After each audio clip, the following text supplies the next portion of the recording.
Hey everyone, so a lot of people are asking in the comments on all the Beta 350 2-stroke videos to give a little review on how the bike was. Kind of didn't know which was the best way to do it, so what I'm going to do, I'm going to run the GoPro video from the last race I did it at Woodford, just a local race at Woodford, and then I'll review the bike.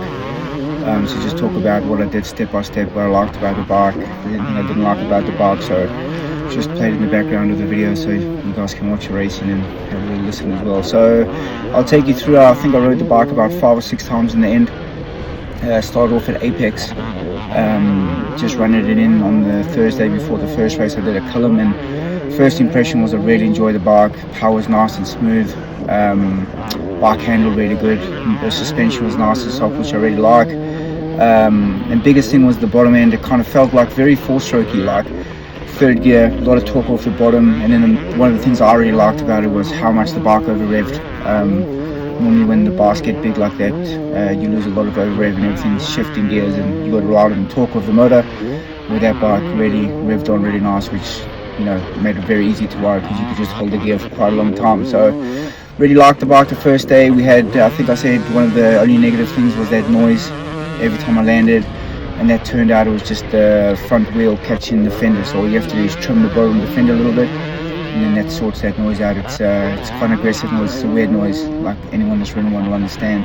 But all you do is trim the bottom of the fender, and it sorts that out. So rode the bike for about 45 minutes, just got comfortable, tried to bed it in a little bit, but as you know, it does take about 3 or 4 hours, I believe, to like bed a frame in and all that. So decided to get a last minute entry into the Nora Cup at Cullum, I believe it was. So quite a good test for the bike because there's a few British Championship riders there. The track's always prepped well, so it was deep, and the track got really rough and really rutted, and there's no test like racing. So jumped a little bit into the deep end, obviously, because I had spent a little bit of time on the bike. But first moto, I think I finished second the first moto. It was quite stiff on the bike, like it was going good, but stiffened up a little bit. The bike wasn't very balanced. Power was good, like at Apex I thought the bike was super strong, and then when we went to that race, the qualifying was really deep, super deep. The track was deep and wet, and I was like, I wasn't quite sure where the power was at because obviously there's a lot of load on the engine and stuff. I think I qualified about 5th. So after the first moto, what we did, we balanced the bike out a little bit. So I started off with about 110 mils of sag, which is what a lot of people run now. Like back in the 2-stroke days, you'd always run like about 100. And James Painting and Neil Prince said the bike does look like it's squatting quite a bit in the back, which is actually what I felt, because I was getting quite a bit of head shake into the corners and stuff, just because I felt like there wasn't a lot of weight on the back end. So what we did, we softened the suspension, the back shock a little bit, stiffened the forks, and lifted the back to 100. So try to put more weight through the front of the forks. Also pulled the forks through a tiny bit, just to try to change the balance of the bike. And then the next motor was going really good.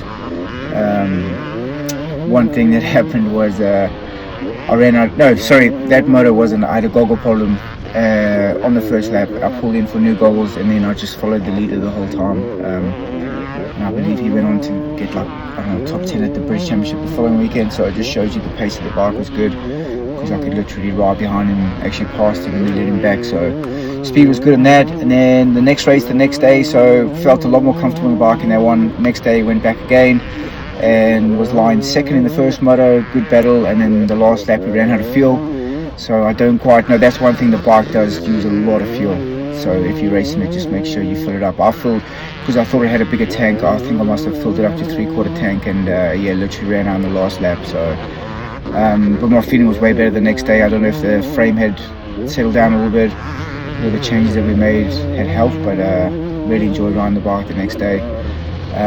So ran out of fuel last lap of that one. Then the next moto, got the whole shot, which is sick. That's one of the biggest things I like about the bike, is you can line up next to 450s and you've got a good chance at a whole shot.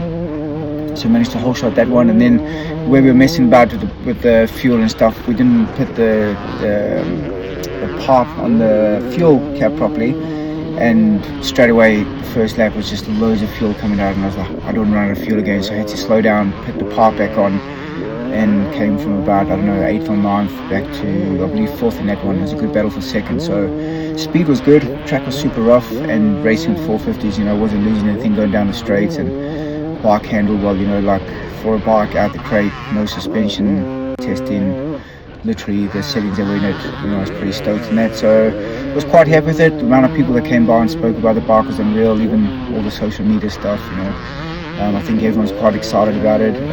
Said it sounds amazing. It does actually sound really cool when you ride it. The bike sounds pretty awesome. So that was that weekend. We didn't change any jetting. The jetting's spot on. The bike's a little bit rough, not rough. It's a little bit rich on the line, so you got to clear out a little bit. But in my experience, when the bike is a little bit like fluffy on the line, rich, it's normally right. Like every time I've ridden a bike that's super clean off the bottom, revving it up, it's normally a bit lean on the track. So jetting seems to be spot on. Handlebars, super comfortable bars. I put my ODI grips on just because I like thinner grips. So that sort of stuff was, all completely stock. Changed the front tire, left the back tire standard. Changed the front tire. That's also another thing. I don't know whether it's because it's a 350 and there's a lot of power and you use the back brake a little bit for traction, but I must have led the back brake about 3 or 4 times just to keep it strong. With good oil. It's pretty Motul 660 oil in, so quite expensive brake fluid, but yeah, just where there's a lot of power going through the motor, I think especially on the rough tracks you ride the back brake pretty hard, so just make sure you keep on top of that if you end up getting one.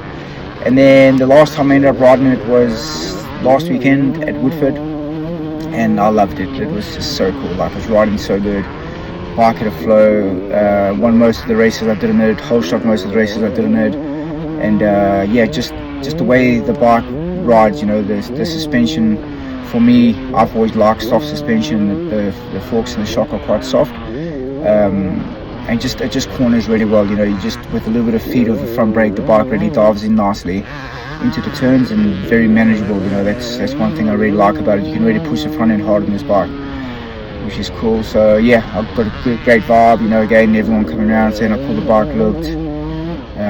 How comfortable I look on it, which obviously you can see from the outside, and it is definitely something I do feel comfortable on. And then again, the sound just sounds awesome, and just very easy to ride. Like 2-strokes, a lot of 2-strokes either on or off.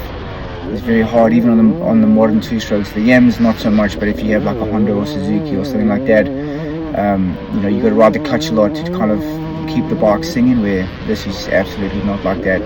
You can go from nothing to a tiny bit of throttle and the bike's always moving forward. I think that's why you can carry a lot of momentum through the corners, because you've got that little bit of feed off the bottom. So overall, super stoked on the bike. Yeah, just comfortable. Like you kind of look at it and it looks like you sit quite flat on top of the bike, which I was a little bit skeptical of, because I like the old bikes where you kind of sit in them, but it's just very comfortable. Even at that race, I raced my YZ125 in the last motor to get ready for this last weekend at Fox Hills, and I was way more comfortable in the beater, believe it or not. Just everything, the brakes were so much better, the feel of the bike, the position of the way that the suspension works, was just very good. Kind of also cool, like it's moved forward at the times. I'm glad it's still got a carb. That's a big thing. I think we're not there yet with the fuel injection 2-strokes as far as motocross goes.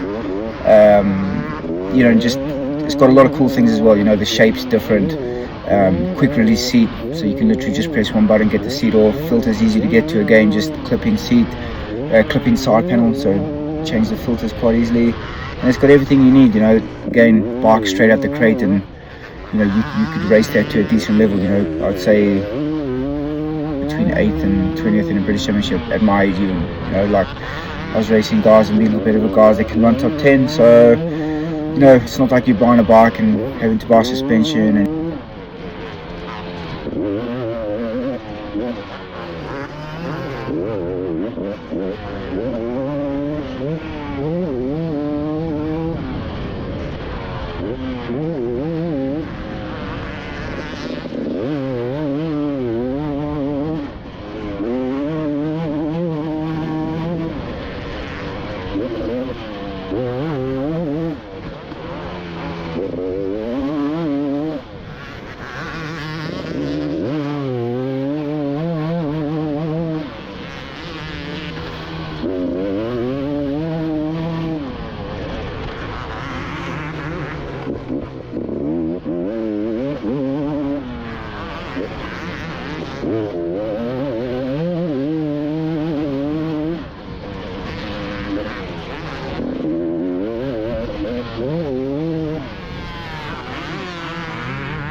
Yeah.